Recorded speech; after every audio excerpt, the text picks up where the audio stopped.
She may be a freshman congresswoman, but Texas Democrat Jasmine Crockett, she has already earned a fearsome reputation for schooling folks. On the other side of the aisle. Take a look at the clip. But when we start talking about things that look like evidence, they want to act like they blind. They don't know what this is. These are our national secrets. Looks like in the to me. So you can talk all you want to about how January 6th was nonsense, but all of y'all were running at that time. Y'all were grabbing y'all's gas masks and y'all were running to your offices because you didn't know if they were coming to kill you. I think your fake eyelashes are messing up. No, ain't nothing. Hold on. Listen. I'm just curious, just to better understand your ruling. If someone on this committee then starts talking about somebody's bleach blonde, bad built butch body, that will not be the personality. As the Texas lawmaker spoke, the studio buzzed with energy as Jasmine Crockett stepped into her role with the confidence and intensity of a seasoned leader. Already recognized for cutting through misleading claims with sharp insight and steady resolve, she showed no hesitation in standing her ground. From the outset, Crockett made it clear she would not accept intimidation, manipulation, or showboating from Marjorie Taylor Greene, a figure known for bold remarks and non-stop political antics, especially outside the rules of a courtroom. With precision and purpose, Crockett laid bare the dishonesty, lack of respect, and chaos she believes Greene and her allies have brought into Congress. She spoke not just as a skilled attorney, but as a determined voice for the public.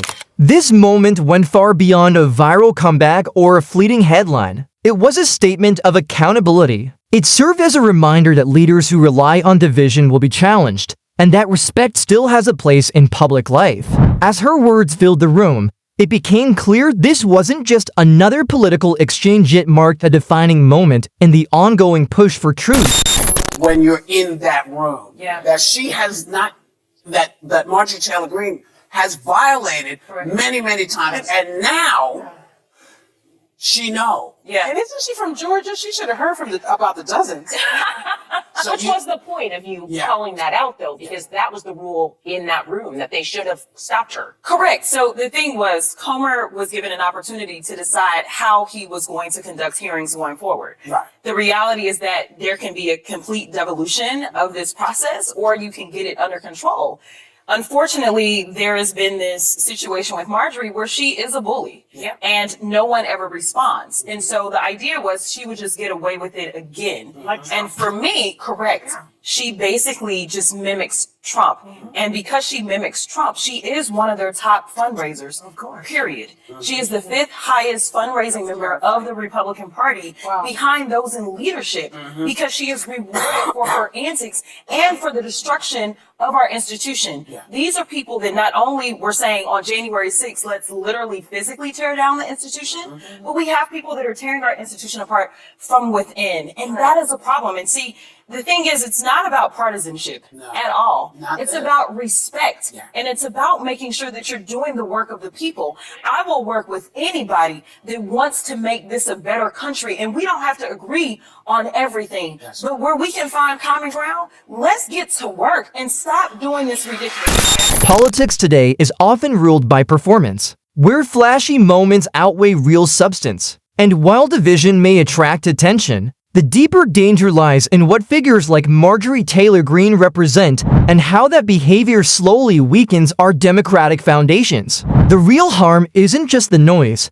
but the precedent it sets when personal attacks replace serious governing and heated language pushes aside thoughtful policy. We drift further from a system meant to serve everyone. These dramatic stunts don't help the public. They reward extreme behavior and encourage others to copy it, putting the core values of democracy at risk. That's why I chose to use a viral moment for something more meaningful. Some have asked whether raising funds during conflict only fuels the spectacle, but doing nothing isn't an option. When extreme voices dominate the conversation and collect massive resources to support harmful agendas, the only way to respond is to step forward and use every tool available, even moments of widespread attention, to support a movement built on truth, responsibility, and honest leadership.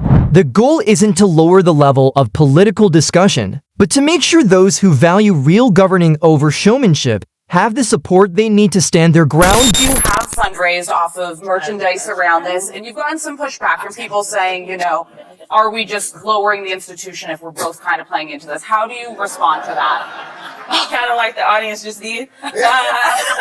Listen, here's the deal. There are people such as Trump that want to peddle Bibles, peddle gym shoes, peddle whatever it is, anything that he can sell, he's going to sell it. And he's not doing it for his party. He's doing it for self. So what she meant for evil, in my opinion, God meant for good. And so that's what I was going to do in that moment. When I set out to do the trademark, that is not personally done. It's done under the campaign. It was because there was a demand. I'm a business major who also is a lawyer. So the two things came together, right? Yeah. So this is about making sure that we can raise the monies. It's so that I can help save our democracy. One way to push back is by calling out careless behavior when it shows up, especially when it puts the foundation of our democracy at risk. Marjorie Taylor Greene thrives on intimidation, but she's starting to see that not everyone is willing to back down. That's why it matters to answer noise with facts and make it clear that politics requires more than catchy lines. The era of letting bullies set the tone is ending. Leadership should be built on evidence and real ideas, not fear. Instead of trading insults, the focus needs to return to policies and solutions.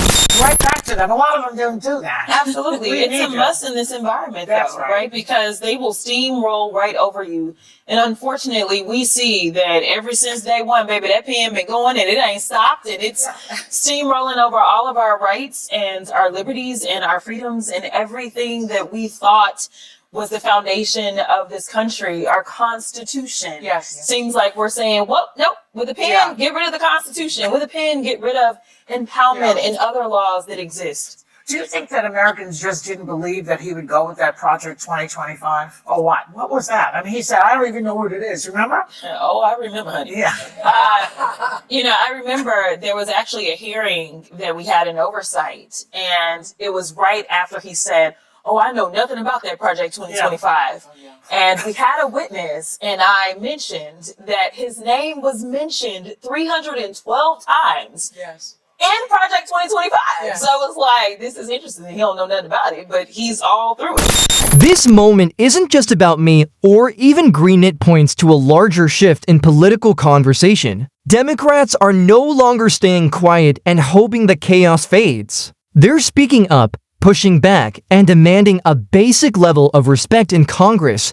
Decency isn't something handed out freely when it's being ignored. It's earned through honesty and action. I'm not here for theatrics, but for the people, and if standing up to bullying and misinformation causes a stir, so be it. I won't allow disorder to silence voices that deserve to be heard.